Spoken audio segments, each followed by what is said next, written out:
اعوذ باللہ السمیع العلیم من الشیطان الرجیم بسم اللہ الرحمن الرحیم۔ تمام نبیوں کے سردار حضرت محمد صلی اللہ علیہ وآلہ وسلم اور تمام مذاہب کے سردار دین اسلام کے پیروکار، السلام علیکم ورحمۃ اللہ تعالی وبرکاتہ۔ آج ہمارے ٹاپک کی دوسری قسط ہے، دوسرا حصہ ہے۔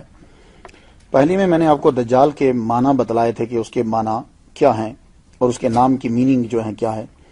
آج یہ ہے کہ دجال کے متعلق مختلف نظریات۔ کچھ لوگ یہ کہتے ہیں کہ دجال کسی ملک کا نام ہے، کچھ لوگ کہتے ہیں کہ دجال کسی نظام کا نام ہے، کچھ لوگ کہتے ہیں کہ دجال کسی تنظیم کا نام ہے۔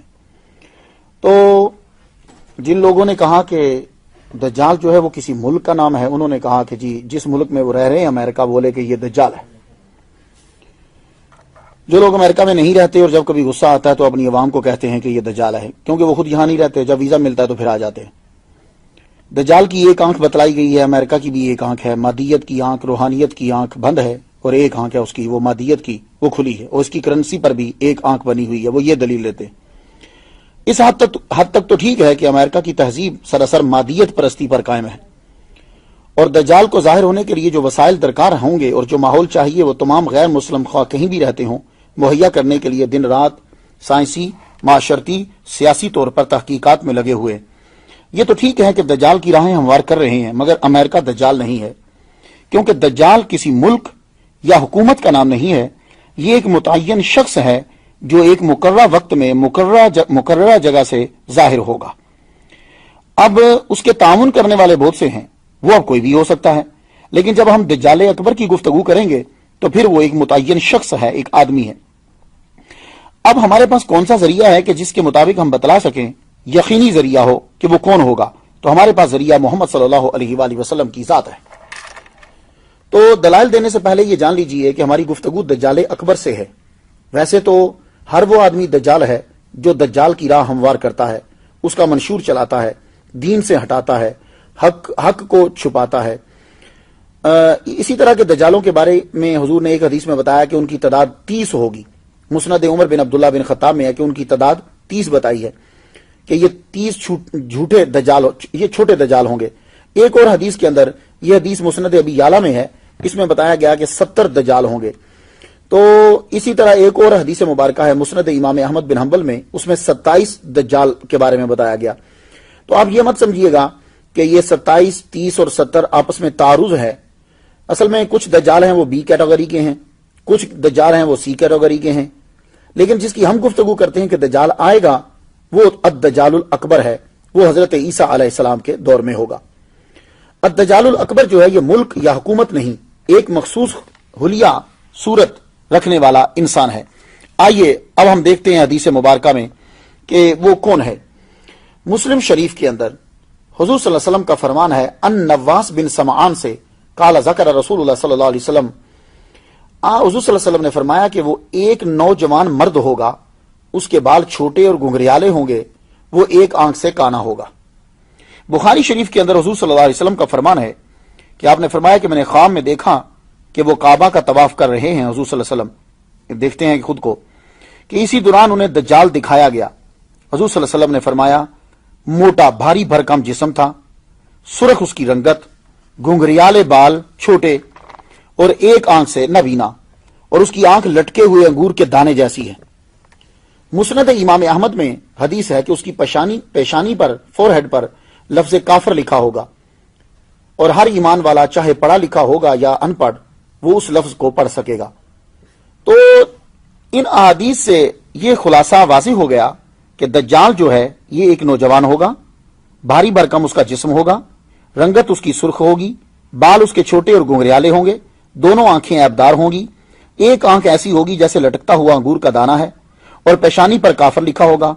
صرف مومن پڑھ سکے گا، بھلے سے پڑھنا جانتا ہو، وہ پڑھا لکھا ہو یا جاہل، وہ پڑھ لے گا، دوسرے لوگ پڑھے لکھے بھی ہوں گے تو وہ اس کو پڑھ نہیں پائیں گے۔ تو ان احادیث کی روشنی میں یہ طے پا گیا کہ دجال کسی ملک، حکومت یا تنظیم کا نام نہیں، یہ ایک مرد ہے جو آئے گا۔ اب یہ ایک اور حدیث سنتے چاہیے، یہ مسند امام احمد میں ہے، حضرت جابر رضی اللہ تعالیٰ عنہ سے روایت ہے، حضور صلی اللہ علیہ وسلم نے فرمایا پس مسلمان شام کے جبل دخان کی طرف بھاگ جائیں گے اور دجال وہاں آ کر ان کا محاصرہ کر لے گا۔ یہ محاصرہ بہت سخت ہوگا، ان کو سخت مشقت میں ڈال دے گا، پھر فجر کے وقت عیسیٰ ابن مریم نازل ہوں گے، وہ مسلمانوں سے کہیں گے اس خبیث کذاب کی طرف نکلنے سے تمہارے لیے کیا چیز مانے ہے؟ مسلمان کہیں گے یہ شخص جن ہے، لہذا اس کا مقابلہ بڑا مشکل ہے، یعنی اس کے اندر صلاحیتیں کچھ ایسی ہیں۔ تو یہ تو طے ہو گیا کہ دجال ایک مرد ہوگا۔ اب سوال یہ ہے کہ دجال پیدا ہو چکا ہے یا ابھی پیدا ہوگا، یہ سوال ہے۔ یہ تو طے ہو گیا حدیث مبارکہ کی روشنی میں کہ تنظیمیں یا ملک یہ اس کے معاون تو ہو سکتے ہیں، اس کے لیے کام تو کر سکتے ہیں، لیکن یہ نام صرف ایک خاص شخص کا ہے۔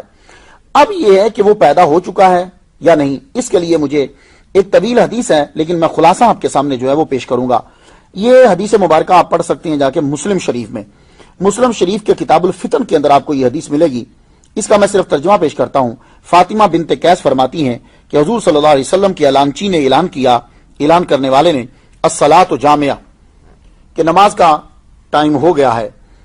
تو میں نماز پڑھنے مسجد گئی، حضور صلی اللہ علیہ وسلم کے ساتھ نماز پڑھی۔ نماز کے بعد آپ ممبر پر جلوہ افروز ہوئے اور مسکرا رہے تھے۔ فرمایا ہر شخص اپنی جگہ بیٹھا رہے۔ پھر فرمایا تم جانتے ہو کہ ہم نے تم کو کیوں جمع کیا ہے؟ لوگوں نے کہا اللہ اور اس کا رسول جو ہے وہ بہتر جانتا ہے۔ تو حضور صلی اللہ علیہ وسلم نے فرمایا اللہ کی قسم، میں نے تمہیں نہ تو کسی چیز کا شوق دلانے کے لیے جمع کیا ہے، نہ کسی شے سے ڈرانے کے لیے، میں نے یہ بتانے کے لیے جمع کیا ہے کہ تمیم داری پہلے عیسائی تھا، وہ آیا، اس نے بیعت کی اور اسلام میں داخل ہوا۔ اس نے مجھے ایسا واقعہ سنایا جو ان باتوں سے تعلق رکھتا ہے جو میں تمہیں دجال کے بارے میں بتلایا کرتا تھا۔ اس نے مجھے بتایا کہ وہ لخم اور جزام قبیلہ کے 30 آدمیوں کے ہمراہ ایک بحری جہاز میں سمندر کے سفر پہ روانہ ہوا۔ سمندر کے اندر 1 ماہ تک ادھر ادھر بھٹکتے رہے وہ سب لوگ، آخر کار ایک جزیرہ میں پہنچ گئے۔ وہ جزیرہ میں داخل ہوئے تو ایک جانور ملا۔ بالوں کی کثرت کی وجہ سے یہ معلوم نہیں ہوتا تھا کہ اس کا فرنٹ کیا ہے اور بیک کیا ہے۔ تو ایک جانور، تو ہم نے پوچھا بھائی تم کون ہو؟ آواز آئی میں جساسہ ہوں، اس گھر کے اندر ایک آدمی ہے، اس کی طرف جاؤ اور وہ تمہاری خبریں سننے کا بڑا مشتاق ہے۔ ہم ڈرتے ہوئے تیزی سے اس مکان کی طرف بڑھے۔ اندر دیکھا کہ ایک بھاری بھرکم آدمی، ہاتھ گردن سے بندھے ہوئے اور گھٹنے اور ٹخنوں میں لوہے کی زنجیریں ہیں، یعنی اس کے گھٹنے بھی باندھے ہوئے ہیں اور ٹخنے بھی باندھے ہوئے ہیں۔ ہم نے پوچھا تیرا ناس ہو، تم کون ہو؟ وہ بولا میرا تم کو جلد پتا چل جائے گا، تم بتاؤ تم کون ہو؟ تو ہم نے یہاں آنے تک تمیم داری کہتے ہیں کہ ساری سٹوری اسے سنا دی اور بتایا کہ ہم عرب سے آئے ہیں اور رستہ بھٹک گئے ہیں۔ تو اب وہ جو دجال ہے، وہ جو بندھا ہوا ہے، وہ پوچھتا ہے مجھے بیسان کے نخلستان کے بارے میں بتاؤ۔ اخبرونی عن نخل بیسان اسالکم عن نخلھا هل یثمر قلنا له نعم۔ میں تم سے پوچھنا یہ چاہتا ہوں کہ اس کے درختوں پر پھل آتے ہیں یا نہیں؟ ہم نے کہا آتے ہیں۔ اس نے کہا وہ زمانہ قریب ہے جب ان درختوں پر پھل نہیں آئیں گے۔ تو یہ دجال نے پہلی بات بتائی حضور صلی اللہ علیہ وسلم کے ظاہری دور کے اندر کہ بیسان کے نخلستان کے درختوں پہ پھل نہیں آئیں گے۔ اب بیسان کیا ہے؟ بیسان فلسطین میں ایک جگہ ہے، حضرت عمر فاروق رضی اللہ تعالیٰ عنہ کے دور میں مشہور کمانڈر حضرت شرحبیل بن حسنہ نے فتح کیا تھا۔ اور یہ میرے جتنے سامعین ہیں وہ یہ ذہن میں رکھ لیں، اس کو اکثر لوگ شرجیل پڑھتے ہیں، یہ شرجیل نہیں ہے، یہ لکھنے والے سے غلطی ہو گئی، وہ نقطہ پیچھے لے جاتا ہے۔ یہ شرحبیل بن حسنہ نے فتح کیا 1924 میں، خلافت عثمانیہ کے ٹوٹنے کے بعد یہ اردن کا حصہ بن گیا۔ 1948 میں اسے اسرائیل نے بیسان پر قبضہ کر لیا۔ یہ علاقہ قدیم زمانہ میں کھجوروں کے باغات کے لیے مشہور تھا، لیکن اب ان درختوں نے پھل دینا بند کر دیا ہے۔ 626 ہجری میں ہی تقریباً ختم ہو گئے تھے پھل۔ دجال کی ایک بات پوری ہو گئی کہ وہ زمانہ قریب ہے جب ان درختوں پر پھل نہیں آئیں گے۔ دوسرا سوال دجال نے یہ کیا مجھے تبریہ کی جھیل کے بارے میں بتاؤ۔ میرے پوچھنے کا مقصد یہ ہے کہ کیا اس میں پانی ہے؟ قالوا ہی کثیرۃ الماء، وہ بولا کہ اس کا پانی بہت جلد ختم ہو جائے گا، پانی تو بہت زیادہ ہے، لیکن دجال کہنے لگا اس کا پانی ختم ہو جائے گا۔ یہ دوسری علامت تھی۔ تو بحیرہ تبریہ کہاں ہے؟ لگتا ہے اس کے ساتھ دجال کا کوئی ضرور تعلق ہے۔ تو بحیرہ تبریہ اسرائیل کے شمال مشرق اردن کی سرحد پر واقع ہے۔ اس کی لمبائی 23 کلومیٹر، چوڑائی 13 کلومیٹر، گہرائی 157 فٹ ہے۔